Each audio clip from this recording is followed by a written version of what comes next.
This is the Succeed in Business podcast. The podcast is inspired by a book titled Succeed in Business, Learn from Your Business Failures and Succeed. The book shares practical information on how to find inspiration in humble beginnings to become a successful entrepreneur. Through this book, you will learn that starting small is always the best way, and if you fail, you are equipped enough to start again.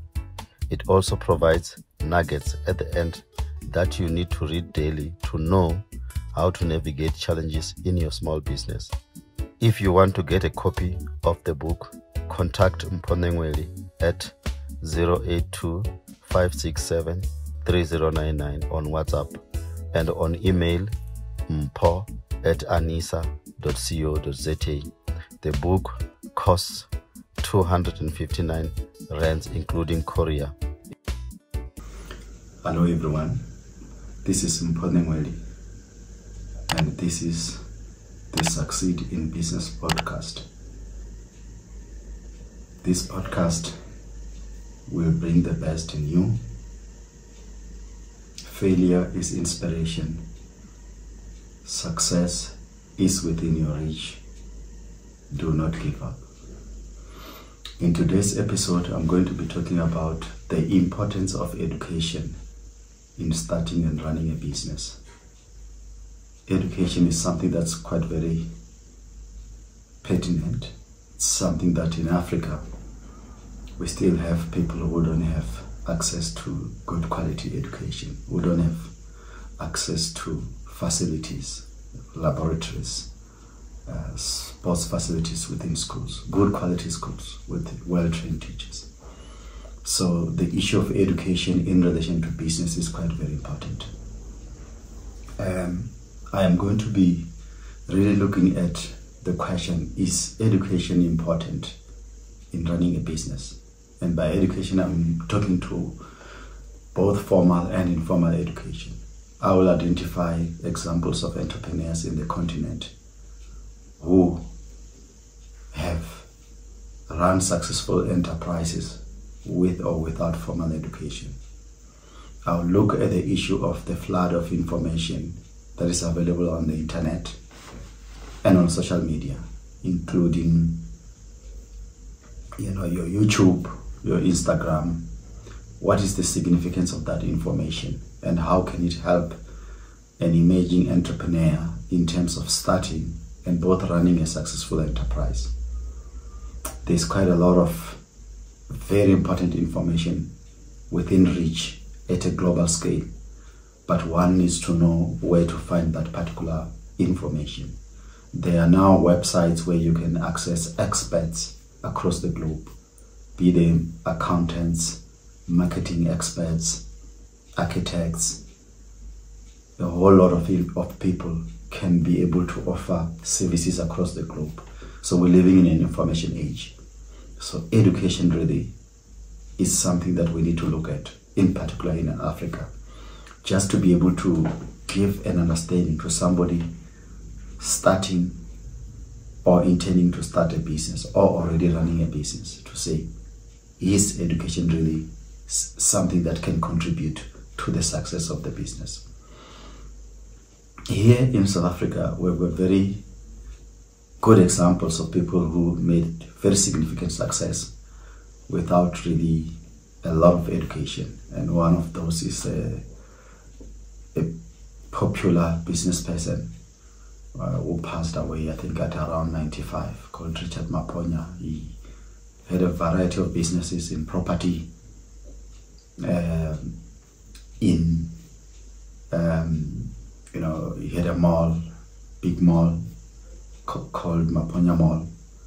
Where I come from in Venda, we had people with almost no education who started bus companies that still exist up until today. But what has happened over the years, these companies have been taken over by another generation, which is a bit more educated. Even those people that were less educated in terms of formal education had support from people who helped them to run their businesses. This support included people such as accountants or lawyers who drafted agreements for them, or who could claim subsidies from government for their bus companies.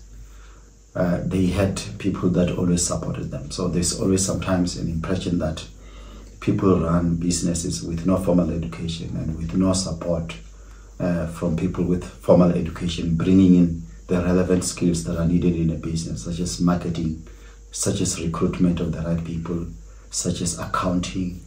It's very important to go deeper sometimes than just assuming that a person is running a business without any support of people with formal education.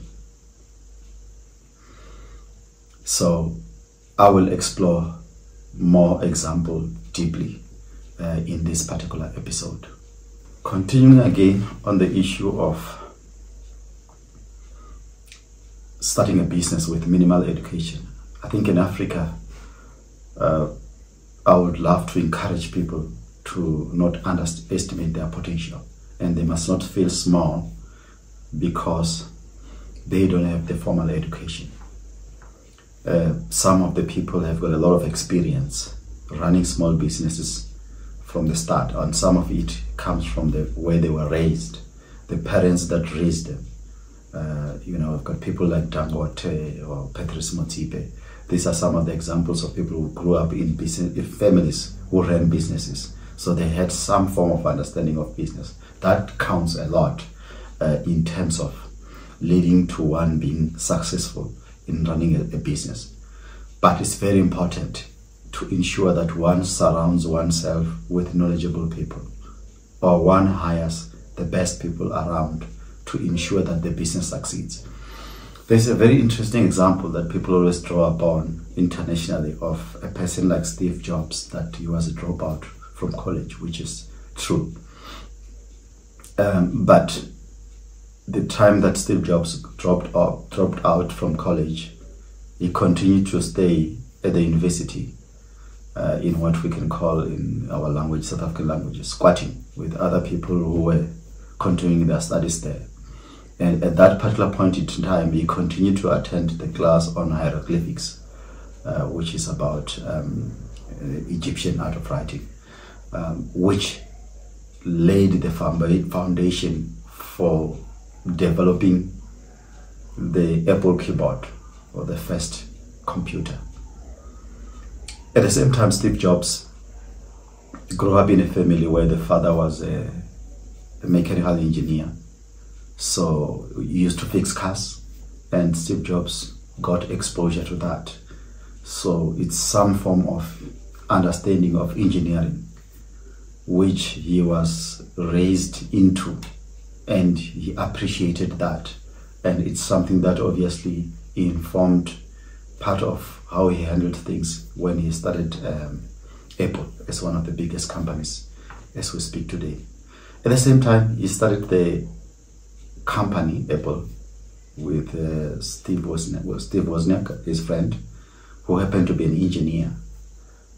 So he made sure that he was surrounded by the best brains, even in Apple itself, who helped develop the product, make sure that the engineering part of things were looked into thoroughly. At the same time, Steve himself was a highly gifted marketing genius, and he was highly talented. What is important, I want to raise that as much as he was a dropout and he became very successful, it's very important to note that people such as Steve Jobs, such as Bill Gates, who happen to succeed and run multinational organizations, are highly intelligent people. And this is not the norm, to find people with minimal formal education running international organizations that are complex, dealing with projects that are so, complicated in many ways, both in their design, in the software part, the engineering part, the look and feel of them, and the packaging of them, and their ability also to be able to bring together a team of experts or teams of experts who know in-depth knowledge, and they can be able to work with them and be able to do products that are amazing, like you find in Apple, your iPhone, your MacBook, your iPad. All these things were done with highly intelligent people, engineers with formal degrees. The other thing also, Bill Gates is another very big example, as already mentioned. But one thing that people do not know is that Bill Gates he reads intensively, voraciously, and he carries books whenever he travels, meaning that he's always continuously reading. And he also takes vacations where he goes to quiet places and read on almost any subject. So him, Steve Jobs, these are really people with no formal education, but they are exceptionally wise people. They are exceptionally gifted, and we must not confuse their success to be the norm, meaning that a huge proportion of people with no formal education can just easily succeed in terms of marketing highly complex organizations and sustain them over decades whilst they keep growing and make profit. That's not an easy feat. So, having started business myself, you need to have a thorough understanding of a lot of things if you want to run a complex business. And this thorough understanding includes things on issues such as marketing, human resources, the hiring of people, organizational design. How do you structure your organization in relation to the strategy that you have? How do you develop the strategy for your business to compete in a fast-changing environment? What are the international issues that can affect your enterprise? So there's an array of things that you need to understand. How do you manage information in your business? Marketing, how do you manage that? How do you read and understand financial statements for your business? It can be very complex, and the bigger the business, the more complicated it becomes. So with limited education, that can become very difficult to handle. In South Africa, there are very exciting examples of people with education, not a lot of degrees, but who have made a huge success of themselves. And this includes Patrice Motsepe, who started his own African Rainbow Mineral Company, built it from scratch with no tenders, managed to borrow money, paid it back, and built a multi-billion enterprise, which is impacting people in many ways, in an amazing way. But he himself is a qualified lawyer. And he happened also to work with mining companies over time, and he knew when he entered the space how they operated and how we could be able to ensure that he reduces the team of the company that he was run on a lean team, but be more productive and make profit. The other person is Raymond Ackermans, who started Pick n Pay. He's got a degree from the University of Cape Town. We've got your Anton Rupert. These people are, they've started. We have, Yanni Mouton, the founder, one of the founders of Capitec, Curo, the school Curo, Stadio. So these are the people who are running multi-billion businesses. So education here in this particular context is quite very helpful, in the sense that they can be able to manage the complexity of business. The thing also is the issue that we call in ecosystems, the issue of limits to growth, or what I can call the absorption capacity. if your education is limited, you will find it difficult as a business person to sit with people such as accountants and understand what they're talking about. Talk to marketing specialists and understand their strategies. You will also not be able to guide the teams or pull together the different strategies on marketing, on information management, on HR, and make sure that they create an organizational culture, an organization that thrives, that goes beyond you as an individual, that runs beyond your life, and it can have a reach throughout the country or throughout countries in Africa. So it's very difficult to sustain businesses with very limited education. I think you have to work far more harder, or you must bring the very best people. You must have an eye for getting the best talent and keeping it.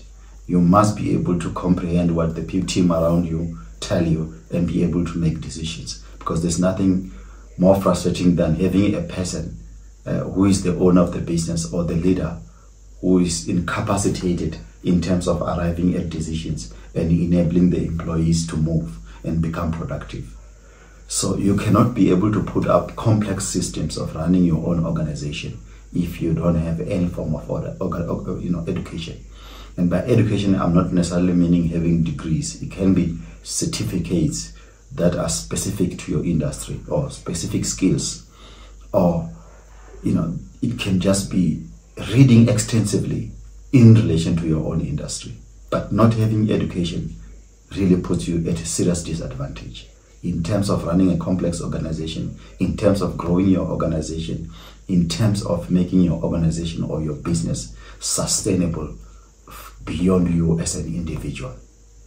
On the issue of education in relation to business, what concerns me is basically the disregard for education in business. I've listened to many people, or in particular the youth, who will always talk negatively in terms of the significance of education. They will cite examples, like I've already said, of people such as Steve Jobs, such as Bill Gates, and they don't even read the biographies of these people to understand these people in depth, to know that these people are highly talented people and they are not necessarily the norm. And these people read, and they also hire the very best people to work with them. So they then have an impression, which they go around expressing, that they don't really need education. They start to be very arrogant in their approach, leading to their downfall.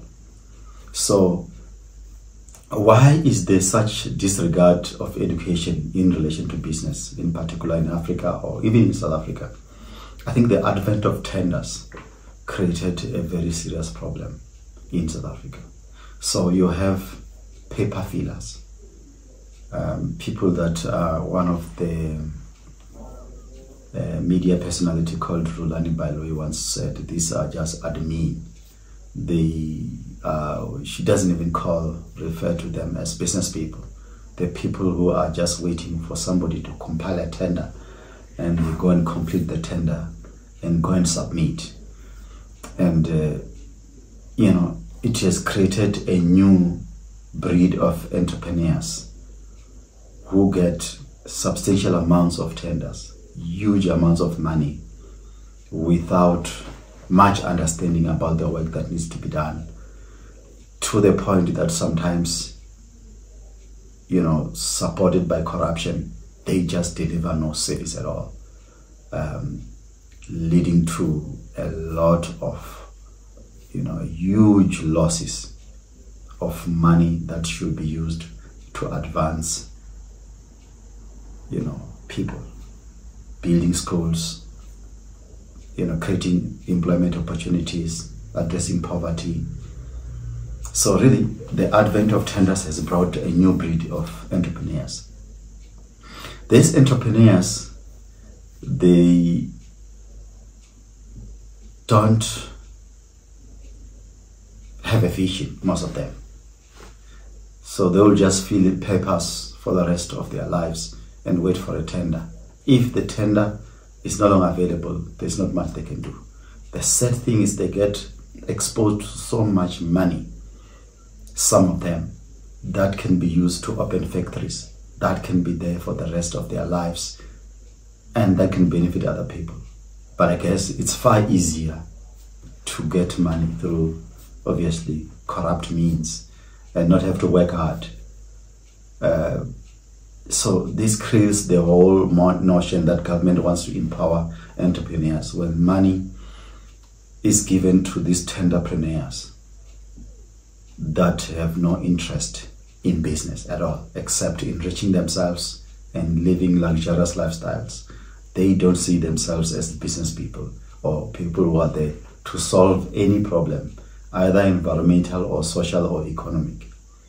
If they were to just, I've seen in some cases, some very rare cases, where somebody once got a tender, managed to get paid without having done any work on that particular tender.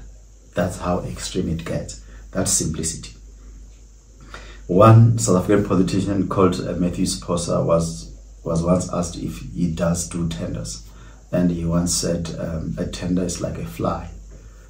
It dies within 24 hours.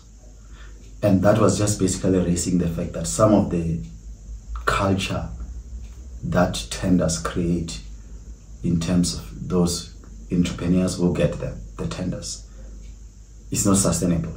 It's people who don't think beyond the actual money that they easily get through the tenders. So it creates the get-rich type of mentality, no innovation, extreme greed, the social media life, no morality, no soul type of business people, no ethics, people who are so greedy that sometimes I say they eat like pigs. They will, pigs eat in a manner that you'll find that they were eating because food will just be all over their body and their head. It's just not the right way to eat. So they are not ashamed to inflate tenders and make obscene amounts of money. And it's sad because this is affecting our country. This is affecting us as Africans. These tenderpreneurs, some of them that I've come across, even have that attitude of laughing at the educated to say, what has your education done for you? Look, I'm rich. I own a mine. I own this big tender on construction, and I have not gone to school. So ultimately, I'm going to hire you to work for me. So it creates a very bad impression and false role models, in communities, creating a situation where young people see no value in education. And they also think they can just start a business and be millionaires without any foundation whatsoever, which is really a false image. The other thing also is the deluge of information via the internet and YouTube and other platforms, as I've already said. These platforms are awash with information.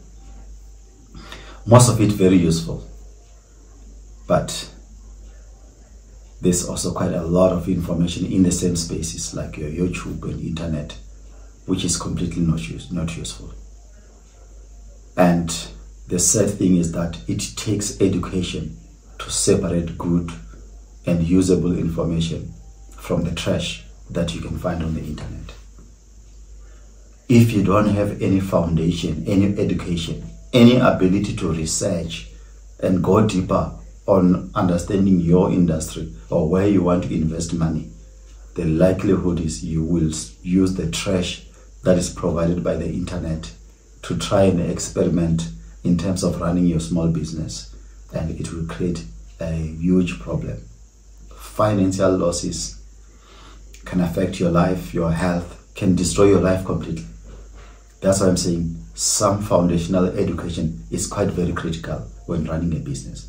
It gives you the skills to be able to research. It gives you this, it gives you analytical skills, the ability to analyze things, the ability to strategize, foresight, to make calculated decisions. Otherwise, you're just running on emotions, and you see a newspaper headline, for you it's news, because you don't understand that you have to thoroughly read the depth, in depth, in order to understand your market or your area of business. It's quite very dangerous sometimes to rely solely on social media as the foundation of running your business. Continuing again on the issue of education, the sad reality is that young people spend hours on the phone, and a significant of that time is spent basically on trash, things that are of no value. And we need this youthful energy invested appropriately in starting small enterprises that can create jobs and make this youth engaged in business. Sadly, it's not only youth that is spending a lot of time on your WhatsApp, on any sort of social media. That's of very minimal benefit. Even people who are older, we're investing time on things that add no value. And in Africa, it's a sad thing, because we have got too many challenges to be lying on our laurels and thinking that somebody is going to come throw us with money or is going to come and solve our problems. We need entrepreneurship. We need to invest this time on useful knowledge. The problem is that once we get too absorbed with this trash that we get on social media and other platforms, then the challenge is to end up parading that information or the trash as knowledge. And it's sad, because then it doesn't take anybody anywhere. We are having a challenge in Africa which will take us nowhere, and it will also not enable us to run any of our own affairs, in particular as black people, if we don't invest in knowledge. Some of the countries in the world, or the most advanced countries in the world, have invested heavily on education, and the examples are China, America. Those countries invest heavily on education. So if we are having people who do not read research, do not go to information that has been researched thoroughly by experts in the field and use it for decision making, we are not going to be able to run our own small businesses and have economies that grow and that can be able to sustain our countries and be able to deal with the challenges we have of poverty, unemployment, and inequality. The challenge, especially with the youth, is the issue of not wanting to go the long route of studying for something.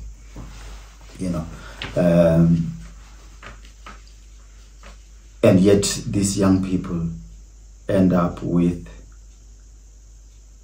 the attitude of relying on the social media and ultimately starting to behave as they know it all. And as a person that has studied up to 5 degrees and a variety of certificates, the attitude of these people in business, of the know-it-all, just based on listening to a few videos on YouTube or on Instagram, frightens the hell out of me. It really scares me, because the more I studied at university, the more I realized that I knew less. And the more degrees I did, the more I also realized that there's very minimal information that I have. Hence, I still keep reading and keep buying books. So it's quite very important to study. It's quite important to lay a foundation that can help us understand our businesses better, run them better, be able to discern on all the information that is out there, what is trash and what is useful. And the sad reality is that because these platforms that we have, including social media, literally everybody can throw anything there. There's more trash than good. And you have to sift through a lot of trash to arrive at something that can grow your business. There is a danger of probably landing on wrong information, investing into it, and using it to start a business or run a business to the ground, losing resources and time. I've seen some young people that I've engaged with, they'll watch a few videos, get access to some software, and then I remember one coming to declare to me and say, I don't know why architects spend so much time at school, because I can easily design a house. I think I'm an architect now by just using a software for a few days. Then there's this arrogance that one gets to the point of disrespecting people who spend so many years in the profession, studying meticulously things that are so complex. So some of them will just do a logo here and then say, no, I'm a graphic designer. They become an expert on everything and literally nothing, which is absurd. People who sometimes disregard the value of education tend to start their business or run their businesses without understanding the basics, and it's quite very dangerous. And by the basics, I mean understanding what is a business plan. What do you have in a business plan? What is a SWOT analysis? What are financial projections? Why do we need them in a business? What do we call a break-even analysis? This minimal understanding of the basics of business leads to people pouring money with enthusiasm in the dark and live like a gambler, just hoping for the best, and in some cases with very minimal patience. I've seen some people running very fast in the space of business, but going nowhere. And sadly, it ends with a painful waste of money and time in life, and time is very valuable.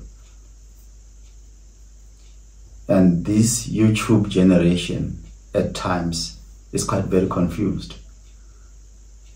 They see this idea and that idea, and they just hop from one business to another without any form of stability and learning, leading to failure, phenomenal failure. So it's just a case of limping from one failure to another, literally chasing the wind because of lack of knowledge of the basics of business. Education is quite very critical. Getting the right skills in the business is very important. Relating to people with some foundation is very critical. As Africans, we need to know we have to invest in knowledge. We need to know, even if we access money through tenders, it has to create long-term business opportunities, industries, factories. We have to manufacture our own products. We cannot be dependent on other races to feed us, to clothe us, to make pens for us, to make books for us, to stationery for us, literally anything. Even the food we eat from morning to sunset is not ours. It's a disgrace. We don't invest in knowledge, and we are not patient enough. So knowledge is very important. And the whole idea of those with success, which sometimes is found through illicit gains, ridiculing people with education is just not justified. We need a united front. The educated need to work with the less educated, build sustainable business enterprises that can go on beyond generations. They can go from one generation to the other, sustainably so, and create employment opportunities. That's what we need. Continuing on the issue of education, for me, I advocate for one to get some form of a foundation or to continuously learn, to get recent information on the industry that one is involved in or industries that one is interested in. I have used education as a tool to start consulting businesses and to enable myself to run my own business. I remember when I was working in government, I did courses on safety, health and environment, because I knew that when I leave government, I was going to use that information to compile health and safety files for my businesses when I submit bids. So that was very helpful, because when I came out of government to start to run my business full-time, I could do those things without having to hire someone to do safety files for me. And that's how I use that knowledge. So even today, when people see that I have knowledge on safety, health and environment, they are also more likely to give me consulting opportunities. The other thing also that I learned is that I studied Masters in Environment and Society at a time where I saw the South African government had promulgated regulations which forced developers to do environmental impact assessments. Whenever you are doing a power line or a shopping mall, you have to do an environmental impact assessment to determine the impact of your proposed development on the receiving environment. That helped me to start a consulting company that ended up getting work from companies such as Eskom in South Africa, doing long power lines that will go for almost 1,000 kilometers. I'll do the environmental impact assessments. So you study in the area where you can see these potential opportunities that are opening, and you know you're going to make business out of those particular opportunities. I also went on to study business administration to prepare myself to run my own small businesses when I leave government. So you capacitate yourself for the future. Whilst I was out running my business, I went on to study another degree on climate change. And that enabled me to go and compete in consulting on climate change, having realized that as a black person, there's very few experts who understand climate change in South Africa, and the South African government wants to provide business opportunities in consulting to emerging black entrepreneurs. So that is the whole issue of studying strategically. That is also applicable in the terms of work. If you want to look for a job, don't just go to university and say you want to do a degree. What degree is it? And where is the market? You can determine the market by looking at adverts of job opportunities that are coming. You study towards something that you know there's always job opportunities coming up. Some advice I can give to a person starting up is that success with no knowledge and relevant skills, mentoring is very limited and sometimes not very sustainable. So get mentoring where possible. Anchor yourself with education. People who are successful, like I've already said, such as your Patrice Motsepe, they have got formal education, Dangote education, and they were raised in families of merchants, people who are traders. I learned a lot from my semi-literate mother when she was running her own small business, selling treats, vegetables in front of a supermarket, ShopRite, in the small town where I come from. So And she used the small skills of being able to read and write to capture her money, to capture the stock that she had, and I saw that literacy counted. And I still share my business experiences with her up until today, because she's also experienced as much as she doesn't really necessarily have formal education. So success with no educational background is not necessarily the norm. As much as it happens, there's just very few who have really managed to create and run complicated multinational organizations that go on to generate millions or billions of money. So if you don't have education, it's very hard to sustain your business. It's very hard to set up systems to manage the business so that it can be able to flourish. Sustaining a complex business, making billions, requires more than luck. Skills are very important. Just adding some humor, not even prayer can sustain a business that is run by people who have no educational background and experience, or not being mentored by someone. The likelihood of a business succeeding with being run by somebody with almost no education, doesn't read much, is low. And the least educated who run successful businesses have to hire the best people to work with in order to fill the gap, to bring in the skills that they need to make the enterprises work or grow, become sustainable. It is important for one to read in the industry that one is involved in, buy books of entrepreneurs who have walked the journey, even just for inspiration purposes, so that you can be able to confront things such as failure, doubt, because some of these entrepreneurs I have mentioned have started small.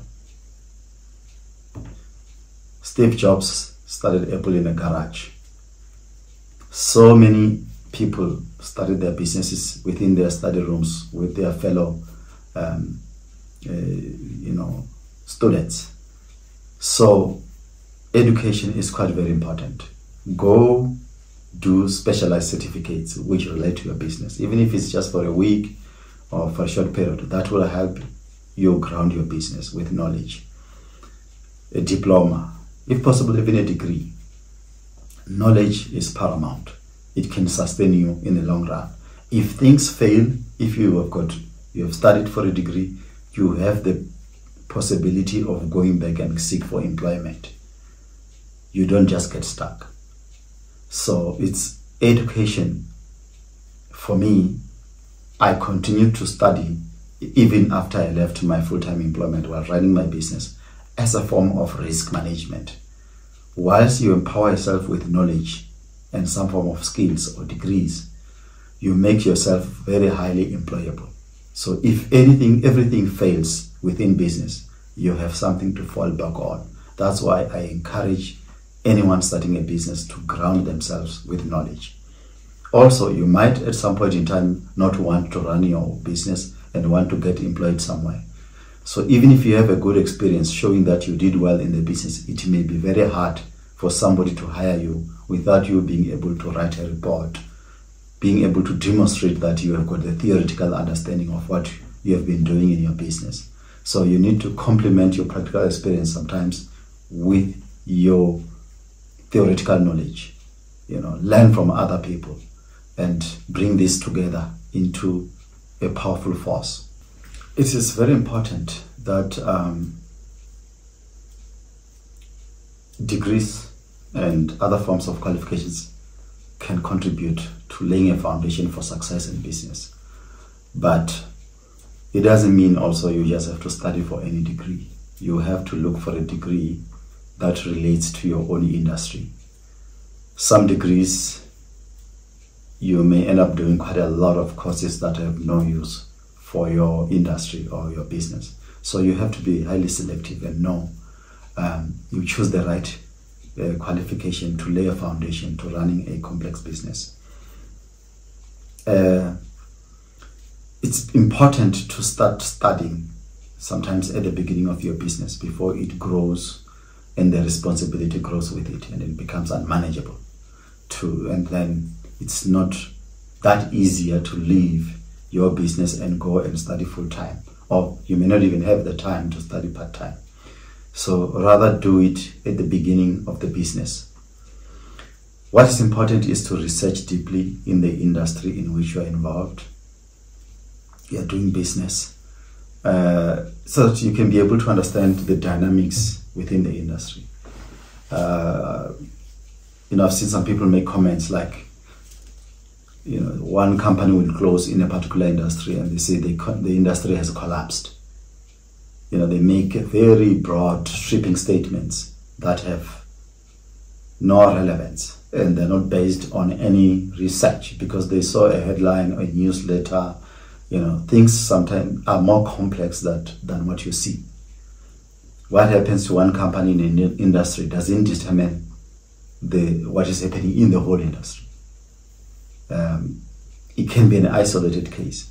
So it's good to understand the complexity of the industry before one can make pronouncements, and also start to behave as if one understands the whole industry without having researched about it. Things are more complex than one can see with the naked eyes. Using the shallow YouTube post to also quickly make judgments about business and where to invest and what technologies to use, it can lead to a lot of losses in money and time. So it's important to read well-researched books within the relevant industry. I'll give a very interesting story of this issue of minimal knowledge, not having the complete knowledge, not reading thoroughly, not having the depth in understanding the industry or the business that one is doing. One person once asked 5 blind people to go touch the elephant and indicate, what is it that they have touched? What is it? He didn't tell them that obviously that it's an elephant. After they came back and he asked them, what is it that you touched? The one that touched the elephant poo said, no, the elephant is spongy. It's like a sponge. The one that got on top of the elephant, the blind person who got on top of it said, no, an elephant is a mountain. The one who touched the tail said, no, the elephant is a rope. You can understand how that leads to misconception, and that can lead to very poor understanding of things, and in business that can be very harmful. It can lead to loss of money, loss of one's family, because once you lose everything, nobody wants to be around you. People want you when you are successful. So it's very important to be gracious that we need to point out that we are not experts, until we have read deeply on a particular subject related to the businesses that we are running. And it doesn't necessarily mean that, I'm not meaning that you must have a degree, but reading broadly on things that relate to the business.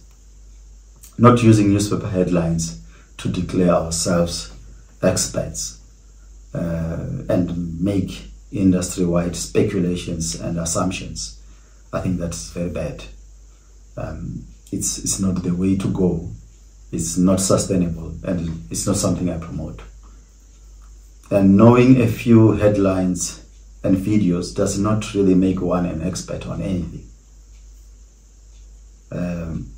This whole assumption that after exposure to some limited social media, there's a whole lot of arrogance that one starts to believe that one knows better. It's not good. It can even lead to one not getting mentors, because mentors don't want to talk to people who are big-headed, who believe that they know. It's very irritating for people who have got the experience, who have studied these things, they understand industries, to talk with somebody who's so shallow but yet so confident to say the wrong things and argue so badly. It's not constructive. So in Africa, I'm just giving an advice to my fellow brothers and sisters and the young people to say, let's ground ourselves with education, well-researched education, not grey literature, not trash, things that we can be able to prove that they work. And let's tread carefully. Let's not pronounce ourselves experts on anything. Let's call ourselves learners in business. It's a journey of learning, and the learning never stops. We must just appreciate that we have the privilege to be in this particular journey, to create opportunities. If we are humble enough to respect each other, not to talk bad about people who are educated because they don't have money, we need to really aspire and appreciate their knowledge and what they can contribute in building something beautiful. We need collaboration more than this arrogance that is fueled by social media, where people parade wealth with very limited depth, where people go and assassinate each other's character, destroy other people's business ideas or businesses, tarnish other people's reputations. Knowledge is quite very important. Skills are very important. We need these things in order to build sustainable enterprises in Africa that can be able to deal with our complex challenges of poverty, unemployment, and inequality. I would like to conclude this discussion by pointing out that let's invest in knowledge, formal and informal. Let's sit down with people who have been running their businesses, even if they don't know much about formal education. Let's harness their experiences. But let's build on that and get something more complex. Let's run businesses that are innovative and sustainable and can last beyond ourselves. Both formal and informal education is very important. Instead of sitting on one side of the fence criticizing the other, let's collaborate. Let's bring both these forms of knowledge and build small emerging enterprises that are highly innovative, sustainable, and contributing to the growth of our continent. Let's research deeply on industries in which we are working, so that we don't make decisions that are made on shallow information. We don't invest limited resources that can be used effectively to do other things that are more productive. We need to be very careful about grey literature and social media. There's very good information there, but there's a whole lot of trash. And there's nobody monitoring the trash. You have to make decisions yourself on which information can enable your business to grow, which information can enable you to start a small enterprise. We do not have that much resources to waste in the form of money or human resources. So let's limit the use of wrong information in starting and running small businesses. Let's look for mentors. It's very important to look for those amongst us that have run successful enterprises, and we tap, into their experiences and also appreciate them for having walked the path. That will help us to build sustainable enterprises. As I've already indicated, this is the Succeed in Business podcast. This podcast will bring the best in you. Failure is inspiration. Success is within your reach. Do not give up. I thank you. If you want to get a copy of the book, contact Mpho Nenweli at 082-567-3099 on WhatsApp and on email mpho@anisa.co.za. The book costs 259 rands including courier.